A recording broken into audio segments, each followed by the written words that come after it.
Ձեռք բերեք իտալական նրբագեղ ու բարձրակարգ սալիկների նշված տեսականին, վճարելով բացառիկ 4400 դրամ 1 քառակուսի մետրի համար։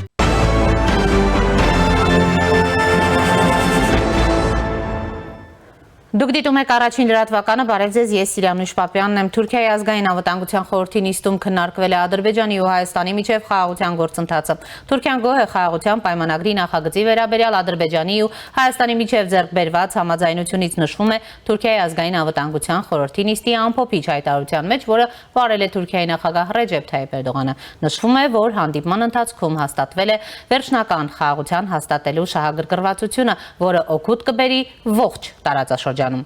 Իդեպ վերջին ժամանակներս Թուրքիայից բազմիցս հայտարարություններ են հնչել, հույս հայտնելով, որ Հայաստան-Ադրբեջան խաղաղության պայմանագիրը որքան հնարավոր է շուտ կկնքվի։ Եվ այս պահին առաջինի տաղավարում զրուցել եմ քաղաքական վերլուծաբան Հակոբ Բադալյանի հետ։ Պարոն Բադալյան, բարև ձեզ, շնորհակալ եմ հրավերն ընդունելու համար եւ ուրեմն ինչպես եք գնահատում Թուրքիայի ազգային անվտանգության նիստում Ադրբեջանի եւ Հայաստանի միջև խաղաղության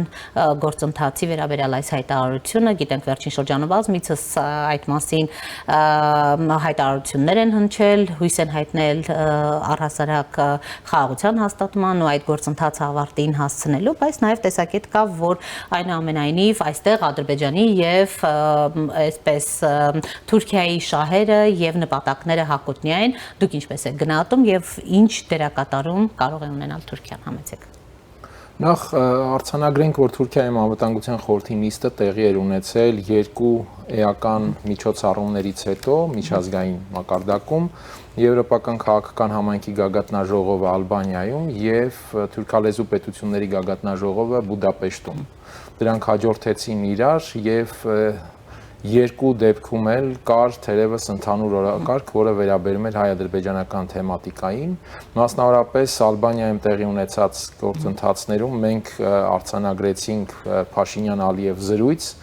Էրդողանի բավականին պերճախոս ժեստիկուլյացիայով մասնակցություն շփումներին, ինչպես նաև ֆոն դեր Լայենի գրառում, որ Փաշինյանի եւ Ալիևի հետ հանդիպումներում քննարկել են հայ-ադրբեջանական կարգավորումը եւ նաև ֆոն դեր Լայենը հատուկ ընդգծել էր, որ Եվրամիությունը պատրաստ է ներդրումներ կատարել հաղորդակցությունների ձևավորման կամ բացման եւ այլն այս գործընթացում կամ ինչպես իրենք Սամարղանդում տեղի ունեցած Եվրամիություն Կենտրոնական Ասիա գագաթնաժողովի ընթացքում էին ձևակերպել տրանսկասպիական այդ տրանսպորտային միջանցքում միջին միջանցքի թեման նաև Էրդողանը շոշափել էր Բուդապեշտում կայացած թուրքալեզու պետությունների գագաթնաժողովում, դա ռազմավարական նպատակ համարելով եւ ակնկալելով, որ թուրքալեզու պետությունների կազմակերպության անդամները ավելի ակտիվ կաջակցեն այս ռազմավարական ծրագրի իրագործմանը։ Անկասկած է, որ հայ-ադրբեջանական թեմատիկայում այս հարցն է այսօր առաջնային պլանում, անկասկած է, որ այս հարցն է եղել Ալբանիայում քննարկումների օրակարգի, այսպես շեշտադրումը եւ նաեւ տեսնում ենք, որ Թուրքիան է սրա վրա մեծ ուշադրության արժանացրել արդեն հաջորդիվ այդ Բուդապեշտում տեղի ունեցած գագաթնաժողովում։ Ես կարծում եմ անվտանգության խորհրդի նիստում հենց այս համատեքստով է հարցը դիտարկվել հայ-ադրբեջանական կարգավորման եւ եթե խոսք է գնում վերջնական խաղաղության ակնկալիքի մասին, ապա ըստ իս վերջնական խաղաղություն ասելով Թուրքիան պատկերացնում է այս ճանապարհների հարցի, այդ միջին միջանցքի հարցի լուծման տարբերակը, ռազմավարական այս խնդրի լուծումը, այլապես խաղաղությունը Թուրքիայի համար մեծ հաշվով չունի որևէ իմաստ կամ անհրաժեշտություն։ Արդյոք այլ բան է պատկերացնում Ադրբեջանը։ Ես կարծում եմ տակտիկական մակարդակում իհարկե կարող են լինել Ադրբեջանի եւ Թուրքիայի մոտեցումների տարբերություններ, որոշակի հետաքրքրությունների տարբերություններ, բայց ռազմավարական իմաստով որևէ հիմք չկա ասելու, որ Ադրբեջանը եւ Թուրքիան այսպես տարբեր հակոտնյա մոտեցումներ ունեն։ Եվ ուրեմն Թուրքիան ինչպիսի դերակատարություն կարող է ունենալ, տեսեք, Էրդողանի պերճախոս հայտարարություններն եք նշում, ընդհանրապես գերագնահատվում է Թուրքիայի դերը այս հարցում, թե ոչ։ Թուրքիան իհարկե ունի շատ կարևոր դեր։ Անշուշտ Թուրքիան ունի իր դերակատարումը, բայց ասել, որ Թուրքիայի դերն է պայմանավորելու վերջնական խաղաղությունը, սա իհարկե այդպես չէ, որովհետև կան մի շարք շահառուներ, առանցքային դեր ունեցող, եթե ռեգիոնալ իմաստով դիտարկենք, ապա նվազագույնը կան Ռուսաստանը եւ Իրանը,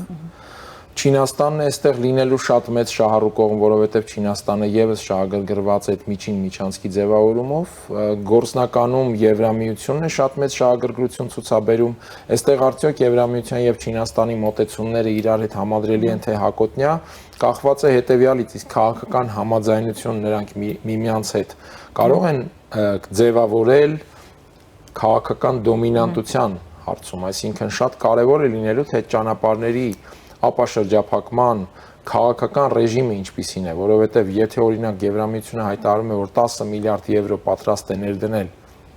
հաղորդակցությունների բացման այդ միջին միջանցքի ձևավորման հարցում, դրա մասին Կայա Կալասը խոսել էր Ուզբեկստանում մոտ 1 ամիս առաջ, սա նշանակում է, որ Եվրամիությունը ձգտելու է դրան համարժեք քաղաքական վերահսկողության, որովհետև միամիտներ չեն եւ բնականաբար 10 միլիարդ եվրո չեն ներդնի միտեղ, որտեղ չունեն քաղաքական երաշխիքներ։ Թուրքիան այստեղ ինչպես կաշխատի Եվրամիության հետ կամ արդյոք Չինաստանի հետ այստեղ կոմունիկացիայի մեջ են թե ոչ, որովհետև գիտենք Ադրբեջանի նախագահը այց կատարեց Չինաստան ապրիլի 22-ից 24-ը եւ այնտեղ բավական մեծ տարողունակ հայտարարություն ընդունեցին ռազմավարական գործընկերության մասին, որտեղ դարձյալ խոսվում էր Չինաստան, Եվրոպա, Չինաստան, Կենտրոնական Ասիա, Եվրոպա այս երթուղու մասին։ Դրանից մեկ օր անց Ալիևի վերադարձից մեկ օր անց Բաքու մեկնեց Կայա Կալասը, որը հետո հայտարարեց, որ Ալիևի հետ քննարկել են այս հարցը, Կենտրոնական Ասիայի հետ Եվրամիության կապի հարցը եւ Ադրբեջանի կարևոր դերը։ Ադրբեջանի դերը այստեղ չի կարող իրացվել, եթե չունի դեր Թուրքիան, որովհետև ճանապարհը դեպի Ադրբեջան պետք է անցնի Թուրքիայով եւ Հայաստանով, հաշվի առնելով նաեւ Վրաստանի դիրքորոշումները։ Այսինքն այս բարդ սխեման շարունակում է եփվել այդ տեսանկյունից եւ շահառուները շատ են, բնականաբար դերակատարները խաղաղության հաստատման կամ խաղաղության գործընթացում շատ ավելի մեծ են, քան կարելի է պատկերացնել, այլ չասած Միացյալ Նահանգների մասին, որը իհարկե այդ հարցերին վերաբերում է ավելի շատ ըստիս տակտիկական նկատառումով, ելնելով այն process-ից եւ այն տրամաբանությունից, որ կա ռուս-ամերիկյան գործընթացում եւ նաեւ Իրանի հետ բանակցային գործընթացում։ Տեսեք, մինչ խոսում ենք խաղաղության պայմանագրի հնարավոր հանգուցալուծման մասին, հետաքրքիր հայտարարություն է անում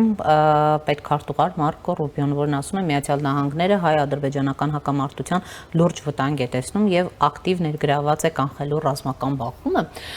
Մենք հիշում ենք պարոն Բադալյան եւ ձեզ հետ էլ առիթ ունեցել ենք խոսելու վարչապետի հայտարարությունների մասին, որ խորհրդարանում էր հնչեցրել եւ վերջի շրջանում նաեւ մայիսի 9-ի իր հայտարարության մեջ էր մոռացեք Հայաստան-Ադրբեջան էսկալացիա չի լինելու պատերազմի մասին առհասարակ մոռացեք, իրարամերժ չեն այս հայտարարությունները եւ ինչ է ակնարկում Միացյալ Նահանգները ըստ էության ձեր կարծիքով կա այդպիսի էսկալացիայի լուրջ վտանգ եւ ինչ դերակատարում կարող է ունենալ Միացյալ Նահանգները այս հարցում։ Դե ֆակտո ստացվում է իհարկե, որ Մարկո Ռուբիոն համաձայն չէ Նիկոլ Փաշինյանի հետ, որ պատերազմ չի լինելու է խաղաղություն։ Իհարկե Ռուբիոն ոչ թե պատերազմի մասին է խոսում, այլ լուրջ ռիսկի մասին, որ կարող է հակամարտությունը բռնկվել, որովհետև այդ բռնկման մասշտաբները կարող են իհարկե տարբեր լինել, բայց այստեղ նաև այսպես առերևույթ համեմատական լինելով Ռուբիոյի հայտարարությունը Փաշինյանի հայտարարության հետ ըստ էության դրանք իհարկե համեմատելի չեն, որտեղ Ռուբիոն ունի այլ չափումներ, Նիկոլ Փաշինյանը առաջնորդում է այլ տրամաբանությամբ, Փաշինյանի այդ հայտարարությունների տրամաբանությունը անշուշտ ներքին է եւ պայմանավորված է նախընտրական գործընթացով, նախընտրական ընթացքով, մթնոլորտով եւ հաշվարկներով։ Նաեւ հասարակությանը հանգստացնելու այս առումով։ Ես կարծում եմ խնդիրը ոչ այնքան հանգստացնելն է, որքան խաղաղության հանգամանքի վրա, այս խաղաղություն թե պատերազմ հանգամանքի վրա, խաղաղության վրա ուղղված շեշտադրումները սրելը, որովհետև ըստ իս պաշտոնական Երևանը Ադրբեջանի հետ ներկայումս քննարկում է որևէ կերպ փաստաթղթի ստորագրություն, որը հնարավոր կլինի նախընտրական կապիտալիզացիայի ենթարկել արդեն խորհրդարանի ընտրության հաշվարկով, այն իմաստով, որ ահա տեսեք, մենք խոսել ենք խաղաղության մասին եւ բերել ենք խաղաղությունը։ Իսկ դա ավելի այսպես շքեղ դարձնելու համար նախընտրական տեսանկյունից պետք է սրել այս պատերազմ խաղաղություն հանգամանքը եւ շեշտադրումները խաղաղության, որ մենք ասեցինք խաղաղություն, ես նշեցի խաղաղություն եւ բերեցի խաղաղություն։ Ես կարծում եմ հիմա քննարկվում է Ադրբեջանի հետ եւ նաեւ հնարավոր է Թուրքիայի հետ այս հանգամանքը, այսինքն Թուրքիայից ակնկալիք, որ այս հարցում կարող է օժանդակել Ադրբեջանի դիրքորոշումները, այսպես ցանկալի դիրքորոշում ստանալու, որովհետև տեսնում ենք Ադրբեջանը պայմանագիրի ստորագրման նախապայմաններից որևէ կերպ չի հրաժարվում։ Ոչ սահմանադրության հետ կապված, ոչ Մինսկի խմբի եւ ավելին տեսնում ենք նույնիսկ նոր շեշտադրումներ են բերում այն շրջանում, երբ Նիկոլ Փաշինյանը ենթադրենք Ալիևի հետ ինչ որ հարցեր է քննարկում, շփումներ, Ադրբեջանի ԱԳՆ-ն հայտարարություն է տարածում, որտեղ խոսում է, որ Հայաստանի զինանշանի վրա կա Արարատի պատկերը եւ դա հավակնություն է այլ երկրների նկատմամբ։ Եվ այս տեսանկյունից այն, որ Երևանը Ադրբեջանի հետ այդպիսի քննարկումների մեջ է, պարզորոշ երևաց Թուրքիայում Անտալիայում այդ դիվանագիտական ֆորումի ընթացքում Արարատ Միրզոյանի հարցազրույցից, որ տրվել էր թուրքական լրատվամիջոցներին եւ որտեղ նա նշում էր հետեւյալը, որ այո, Հայաստանի հասարակությունը հիմա աջակցում է խաղաղության օրակարգին, բայց եթե չլինեն արդյունքներ, ապա հասարակությունը եւ շատ հետաքրքիր էր ձևակերպումը կրկին կվերադառնա այդ ռևանշիստական, այսպես ասած,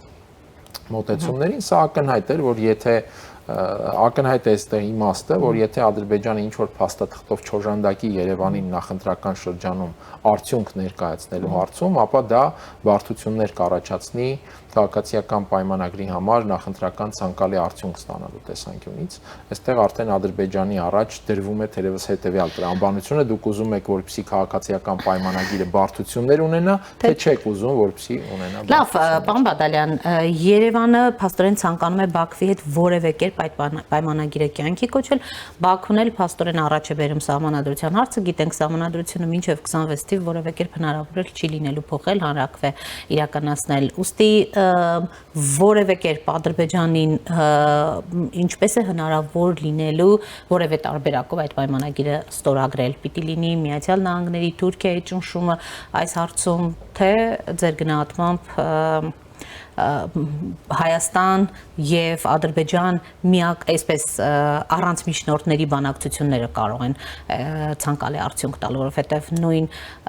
Ռուսաստանի շահագրգռությունը միջնորդի դեր ստանձնելու տարբեր պատգամավորներ մեր եթերում են գալիս են հյուր, ասում են, որ մեզ միջնորդ պետք չէ, մենք երկուսս էլ կարողանում ենք այսպես բանակցել առանց միջնորդների։ Ես հաճախ լսում եմ Ադրբեջանի հանդեպ ճնշումների մասին, որ ճնշում են, որպեսզի ստորագրի խաղաղության պայմանագիր, բայց ցավոք սրտի ես չեմ լսում որևէ մեկ օրինակ այդ ճնշման նախանշանի, այսինքն ինչն է մեզ հիմք տալիս ասելու, որ Ադրբեջանի հանդեպ կա ճնշում։ Չկա ճնշում։ Ես նշում եմ դրա համար ինչն է մեզ հիմք տալիս խոսել այդ մասին։ Այո, ասում են, որ դե պետք է հնարավորինս շուտ ստորագրվի։ Ամերիկայի Միացյալ Նահանգներն ասում են, մենք փորձում ենք ամեն կերպ կանխել ռազմական բախումը, 907 հոդվածը հնարավոր է շրջանցվի, Ռուբիոն միանշանակ պատասխան այս մասով էլ չի տալիս։ Միացյալ Նահանգները բոլորն էլ խոսում են, որ իրենք պատրաստ են նպաստել խաղաղությանը, որ կարևոր է, որպեսզի խաղաղության պայմանագիրը ստորագրվի։ Ես այդպիսի խաղացող, խոշոր խաղացող չգիտեմ, որը չի խոսում այդ մասին։ Բայց որևէ մեկը նաև չի խոսում, որ օրինակ Ադրբեջանի նախապայմանները ավելորդ են։ Ադրբեջանի նախապայմանները անհարկի են։ Պետք է հրաժարվել նախապայմաններից։ Հիմա դրա համար նշում եմ մենք ինչի հիման վրա ենք ասում, որ Ադրբեջանի հանդեպ կա ճնշում։ Եվ հակառակը, մենք կարող ենք հիմք ունենալ ասելու, որ Երևանին են փորձում համոզել ադապտացվել Ադրբեջանի նախապայմաններին։ Եվ այս տեսանկյունից որն է այդպես մտածելու հիմքերը, օրինակ, ադրբեջանական մամուլը, երբ Գերմանիայի ներողություն, Գերմանիայի նախագահը մեկնել էր Բաքու, Հայաստանից իդեպ, մեկնեց Բաքու, Բաքվում հայտարարել է, որ Ադրբեջանի պայմանները իրականանալի են։ Հայաստանից որևէ կերպ արձագանք չեղավ, թե ինչ են ներկայացրել Ադրբեջանի լրատվամիջոցները, արդյոք դա խեղաթյուրում է թե ոչ։ Գերմանիան որևէ պարզաբանում չարեց, որ այդպիսի հայտարարություն Շտայնմայերը չի արել եւ այլն։ Մենք տեսնում ենք նաեւ, որ օրինակ չկա Եվրահանձնակատար Կալասի այցը Հայաստան։ Մինչդեռ նույն Շտայնմայերը ապրիլին ներողություն Նույն Շտայնմայերը ապրիլին հայտարարեց, որ Կալասը կայցելի Հայաստան։ Գնաց Բաքու, բայց Հայաստան չայցելեց։ Բաքու գնաց, Հայաստան չի այցելել։ Հայաստանի արտգործնախարարը Ալբանիայից առաջ 1 օրով մեկնեց Բրյուսել հանդիպելու Կալասի հետ։ Ինչու չի այցելել Կալասը Հայաստան եւ Հայաստանն է այդպես շփվում իրենց հետ Եվրոպայում։ Արդյոք այն պատճառով, որ այստեղ կա մոտեցումների տարբերություն։ Այսինքն Եվրոպան հենց փորձում է, որպեսզի Երևանը ադապտացվի այն պայմաններին, որ առաջադրում է Ադրբեջանը։ Սրա մասին խոսելու հիմքեր մենք ավելի շատ ունենք, քան հիմքեր խոսելու, որ Ադրբեջանի վրա կա ճնշում կամ կարող է լինել ճնշում։ Եվ այս տեսանկյունից դարձյալ նշեմ, որ առանցքայինը հետևյալն է, ինչպիսին են դիրքորոշումները եւ վերաբերմունքները ճանապարհների հարցի վերաբերյալ, որովհետեւ խաղաղության պայմանագիրը կարող է հետաքրքիր լինել միայն Հայաստանի իշխանությանը նախընտրական տրամաբանության մեջ։ Մնացյալ բոլորի համար խաղաղության պայմանագիրը միջոց է դեպի ռազմավարական նշանակության այդ հարցը, ճանապարհների հարցը։ Ինչ վերաբերում է Ռուբիոյին, ապա այսօր մենք տեսնում ենք, որ Միացյալ Նահանգները երկխոսության մեջ է Ռուսաստանի հետ եւ Թրամփը փորձում է գլոբալ պայմանավորվածությունների գալ Պուտինի հետ, եւ այդ միջավայրում Միացյալ Նահանգների համար ցանկալի չէ եւ որևէ կերպ շահեկան չէ, եթե Կովկասում լինի ապակայունացում, որովհետեւ դա կարող է խաթարել այն process-ը, որ իրենք տանում են ռուսների հետ, այդ թվում նաեւ Իրանի գործոնի առնչությամբ, որովհետև ես համարում եմ, որ ամերիկա-իրանյան բանակցությունը դա ռուս-ամերիկյան մեծ փաթեթի մասերից մեկն է եւ դրա վկայությունները այն են, որ պարբերաբար զուգահեռ այդ թեմայով շփումներ են լինում նաեւ ռուսների հետ։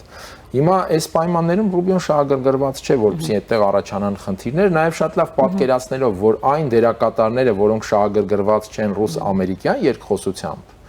կարող են փորձել Կովկասում խաղադրույք կատարել ապակայունացման վրա եւ այդ միջոցով իրենց շահերը ներկայացնել կամ պարտադրել։ Պատահական չեն նման հայտարարությունները պետքարտուղարի կողմից, այսինքն կոնկրետ նպատակ։ Ես նաեւ այս ընթացքում վերջին շրջանում այս ռուս-ամերիկյան process-ի մեկնարկից խոսել եմ բարբերաբար, որ սա բերում է նաեւ որոշակի ռիսկեր, որ այդ process-ի դեմ դիրքավորվող դերակատարները, որոնք եւս ուժեղ են, կարող են փորձել օրինակ Կովկասը եւս դիտարկել որպես ռուս-ամերիկյան այդ գործարքին սեփական շահերը պարտադրելու մեխանիզմներից կամ ճանապարհներից մեկը։ Պարոն Բադալյան, տեսեք, սրան զուգահեռ Ադրբեջանը վերջին մի քանի տարիներին անընդհատ խոսում է ադրբեջանցիների իրենց խոսքերով արևմտյան Ադրբեջան վերադարձի մասին ու մի քանի կոնֆերանս է անցկացրել, բայց նորությունն էր, որ այդ կոնֆերանսը Անկարայում է անցկացվում, այդ դուք ինչպես եք սա գնահատում, ինչու է Ադրբեջանը նման կոնֆերանս որոշում անցկացնել օրինակ Թուրքիայում, սա ինչ Սա աննախադեպ չէ, նախկինում եւս եղել է առնվազն մեկ անգամ։ Իհարկե Ադրբեջանը փորձում է, այսպես ասած, լայն ճակատով խաղալ եւ իհարկե փորձում է իր ներկայությունը ունենալ նաեւ Թուրքիայում իր օրակարգի, այսպես ասենք, արտահայտություններով։ Այստեղ առանցքային էր այն հանգամանքը, որ այդ համաժողովին ուղերձ էր հղել Ալիևը եւ այդ ուղերձում արել էր հետեւյալ արձանագրումը, որ Երևանը պետք է հստակ ժամկետներ եւ մեխանիզմներ ներկայացնի այսպես կոչված արևմտյան ադրբեջանցիների վերադարձի։ Երևանից հնչեց արձագանք։ Արտգործնախարարության խոսնակը նշել էր, որ Հայաստանում չկա արևմտյան Ադրբեջան։ Շատ լավ եւ սա, այսպես ասենք, նորություն չէ, բայց խնդիրը հետեւյալն է. Հայաստանից արձագանքը Ալիևի հայտարարության առանցքային կետին չէր։ Այսինքն կա այդպիսի հարց, թե չկա, սրան է պետք արձանագրել, արձագանքել։ Կա հայ-ադրբեջանական process-ում որևէ օրակարգային, այսպես, արձանագրում կամ նշույլ, որ կարող է քննարկվել ադրբեջանցիների, այդպես կոչված արևմտյան ադրբեջանցիների կամ ադրբեջանցիների վերադարձի հարց Հայաստան։ Սա է առանցքայինը։ Ցավոք սրտի արտգործնախարարության առնվազն այս արձագանքում չկար անդրադարձ այդ հարցին, մինչդեռ կարևորագույնը հենց այդ էր, ոչ թե այն Հայաստանում արևմտյան Ադրբեջան կա թե չկա։ Այդ արևմտյան Ադրբեջան ասվածը դա Ալիևի համար ըստ իս ավելի շատ փաթեթավորումն է ադրբեջանական հասարակության համար։ Եվ իհարկե քարոզչական այսպես փայլաթիթեղը ընդհանրապես այն հարցի, որը իրականում ադրբեջանցիների վերադարձ է ըստ էության, այսինքն Ալիևի խնդիրը դա ադրբեջանցիների վերադարձն է։ Արևմտյան Ադրբեջանը փայլաթիթեղն է այդ օրակարգի։ Հիմա մեր արձագանքը եւ մեզ համար կարևորագույնը պետք է լինի հետեւյալը, այդպիսի հարց կա քննարկումներում թե չկա։ Երևանը ինչպիսի դիրքավորում ունի այդ հարցի վերաբերյալ։ որովհետև մենք գիտենք, որ այդ հարցը մեծ հաշվով մտածածին է, որովհետև Հայաստանից ադրբեջանցիների արտաքսում, բռնի տեղահանում եւ այլն այսպիսի բան չի եղել։ Հակառակը իրենք գնացել են Հայաստանից կամովին, գնացել են իրենց գույքը եւ ունեցվածքը տնօրինելու լիակատար հնարավորությամբ, հաճախ նույնիսկ փոխհատուցում են ստացել Հայաստանի խորհրդային կառավարության որոշմամբ, ովքեր որ չեն կարողացել իրենց գույքը տնօրինել, այսինքն այս առումով վերադարձի իրավունքի մասին խոսելը որպես փախստականների բռնի տեղահանվածների բացարձակապես անհիմն է եւ շատ էական է Երևանը սրան արձագանքելու է թե ոչ։ Տարբեր process-ներ են պարոն Բադալյան տեղի ունենում, ուզում եմ անդրադառնանք նաև Հայաստանում էր Իրանի պաշտպանության նախարարը, որը ըստ էության փաստորեն ազդարարեց երկու կողմերի համագործակցության հուշագրի ստորագրում եւ այլն, ընդհանրապես Հայաստան-Իրան հարաբերություններում նաև ռազմական ոլորտում այսպիսի համագործակցությունը ինչպես է գնահատում եւ այս բոլոր հարաբերությունների կոնտեքստում, երբ Իրան, Միացյալ Նահանգներ բանակցություններ են եւ նաեւ այս այցերն են Հայաստան, այս ամենը ինչ նպատակ են հետապնդում եւ Հայաստանը Իրանի հետ նաեւ այդ ոլորտում համագործակցության ինչպիսի հեռանկարներ ունի։ Հայաստան-Իրան հարաբերությունը պաշտպանական բնագավառում կամ ցանկացած բնագավառում իհարկե պետք է միայն ողջունել եւ այդ հարաբերության խորացումը անշուշտ դրական է։ Հարցն այն է, թե ինչ աստիճանի է այստեղ առարկայականությունը, այսինքն խոսքերից բացի ինչպիսի աստիճանի են գործերը։ Մենք տեսանք ապրիլի սկզբին հայ-իրանական համատեղ զորավարժության անցկացումը, դա եւս ողջունելի էր։ Իհարկե պետք չէ կրկնեն պատրանքներ ունենալ նաեւ Իրանի առընչությամբ, որտեղ Իրան-Ադրբեջան նաեւ զորավարժություններին Իրանը ինչպես գործնականում բոլորը ձգտելու են այդ բալանսավորվածությունը ապահովել, դրա համար պետք չէ առաջնորդվել հրապարակային հայտարարություններով միայն, ոչ միայն Իրանի դեպքում, այլ նաև ցանկացածի դեպքում։ Այդուհանդերձ իհարկե Հայաստանի համար շատ կարևոր է, որպեսզի հայ-իրանական հարաբերությունը իր տրամաբանությամբ, բովանդակությամբ, դինամիկայով որևէ կերպ չզիջի Իրան-ադրբեջանական հարաբերությանը եւ հակառակը, եթե մենք կարողանանք ավելի սերտ եւ ավելի այսպես օրգանական հարաբերություններ հաստատել, դա միայն ողջունելի է, որովհետեւ Իրանը կարևորագույն դերակատարում է ստանձնել այս ռեգիոնում եւ Իրանի դերակատարումը անշուշտ ավելի մեծանալու է անկախ նրանից, որ Իրանի շուրջ որոշակի այսպես լարվածության միջավայր կա, որովհետեւ ուժերի բալանսի այն մեծ փոփոխությունները, որ կատարվում են աշխարհում, բերելու են նաեւ հենց այս հանգամանքին, այսինքն Իրանի դերը այդուհանդերձ մեծանալու է եւ հենց այդ մեծ դերով է պայմանավորված վերջին հաշվով այն, որ Միացյալ Նահանգները այդուհանդերձ փորձում են քաղաքական կարգավորման միջոցով հասնել Իրանի հարցի լուծմանը եւ իր դիրքավորումը ձևավորել Իրանի ապագա դերի հանդեպ նաեւ։ Պարոն Բադալյան, անդրադառնանք Լավրովի այցին, մայիսի 29-21-ին Լավրովն էր Հայաստան այցելել ռուս-ամերիկյան բանակցային գործընթացի մի շատ վճռորոշ պահի։ Նախ եւ առավոտ ընդհանուր առմամբ ինչպես եք գնահատում Լավրովի այցը Հայաստան, այն հայտարարությունները, որոնք հնչեցին, տեսակետ կա նաեւ, որ Լավրովի այցը ուղիղ պատասխան էր Փաշինյանի Մոսկվա այցին։ Լավրովի այցի մասին խոսվել է դեռևս հունվարից եւ նույնիսկ դրանից ավելի վաղ սկսել է այցի նախապատրաստումը, երբ Արարատ Միրզոյանը հունվարին այցելեց Մոսկվա, այդ ժամանակ հայտարարվեց, որ արդեն որոշակի ժամանակատված է նախապատրաստվում է Լավրովի այցը Երևան, հետեւաբար մտածել, որ պատասխանն էր մայիսի 9-ին Փաշինյանի այցի, ես կարծում եմ այդքան էլ այդպես չէ։ Որոշակի իմաստով մենք տեսնում ենք Ռուսաստանը ավելի ակտիվանում է այս ուղղությամբ դիվանագիտական աշխատանքի տեսանկյունից, սա պայմանավորված է առաջին հերթին, ես կարծում եմ, հենց նշածս ամերիկա-ռուսական process-ով եւ այդ մակարդակում հարաբերությունների տրամաբանության փոփոխությամբ, մեկ այլ առանցքային հանգամանք պետք է այստեղ ուշադրության արժանացնել, այդ թվում օրինակ նաև Հայաստանի արտգործնախարարի Մոսկովյան այցի համատեքստում Արարատ Միրզոյանը Մոսկվա այցելեց մի կարևորագույն փաստաթղթի ստորագրումից 3-4 օր անց ռուս-իրանական ռազմավարական գործակցության մեծ պայմանագիրը, դա շատ տարողունակ փաստաթուղթ է, եթե ծանոթանաք,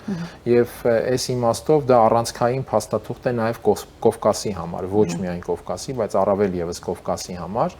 եւ այս հանգամանքը եւս էական նշանակություն ունի Ռուսաստանի քաղաքականության այսպես դրսևորումների ռեժիմի իմաստով։ Հայաստան այցը կարծում եմ այդ ընդհանուր համատեքստում էր, այդ այցը իմ գնահատմամբ ցույց տվեց, որ ռազմավարական մակարդակում հայ-ռուսական հարաբերությունը այդուհանդերձ այս տարիների ընթացքում չի ենթարկվել դեֆորմացիայի։ Ինչի մասին ես ինքս խոսել եմ առնվազն 2022-ից սկսած, որ տակտիկական տարբերությունների կամ հակադրությունների դրսևորումը դեռևս չենք կարող գնահատել որպես ռազմավարական դեֆորմացիա այս հարաբերություններում։ Ընդ որում սա օբյեկտիվ իրողություն է, որովհետև այստեղ գնահատականները շատ հաճախ հետևյալն են, այսպես դավադրապաշտության ինչ-որ տրամաբանությամբ, որ ռուսները պատվիրում են Փաշինյանին արևմտամետ խաղալ եւ այսպես խաբել եւ այլն արևմուտքին, սա իհարկե մի քիչ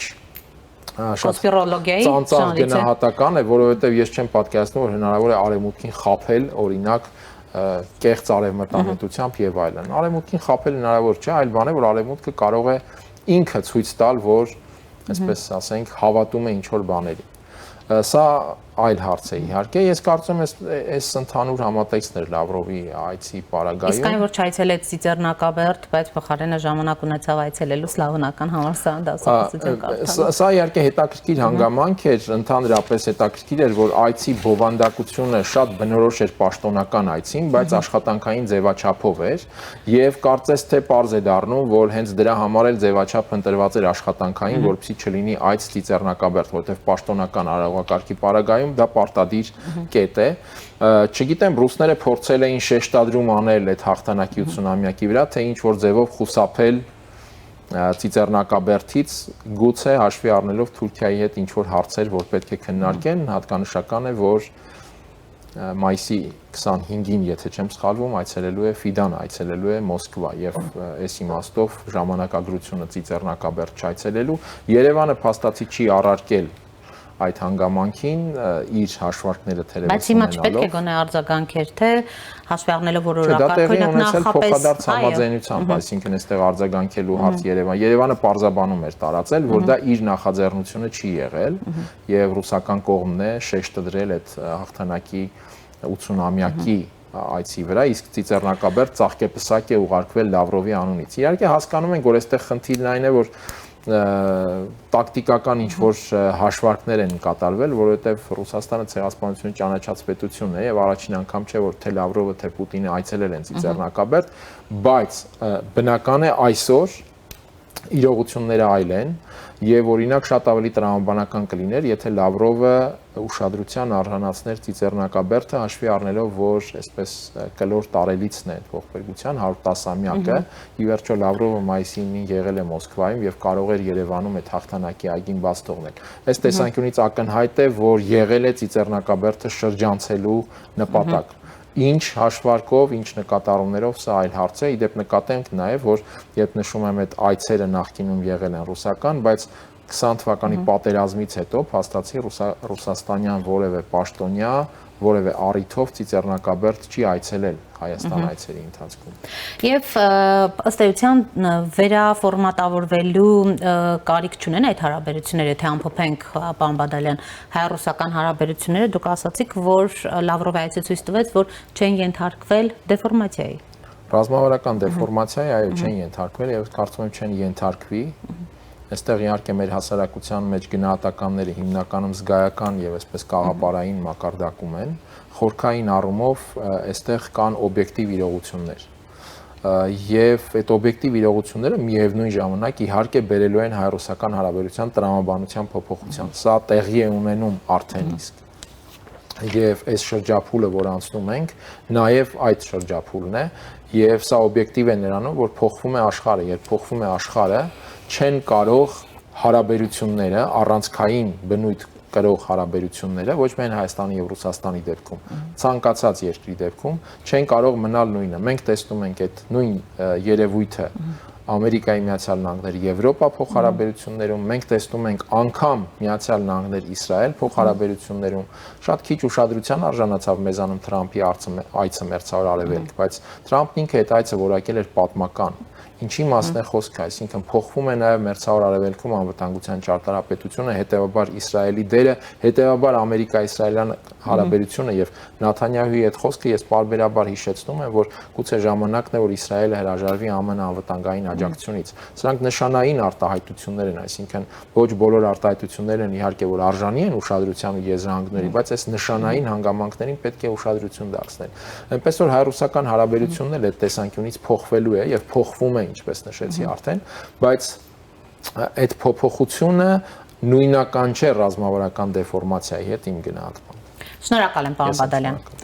Առաջինի տաղավարում զրուցում էի քաղաքական վերլուծաբան Հակոբ Բադալյանի հետ, կհանդիպենք։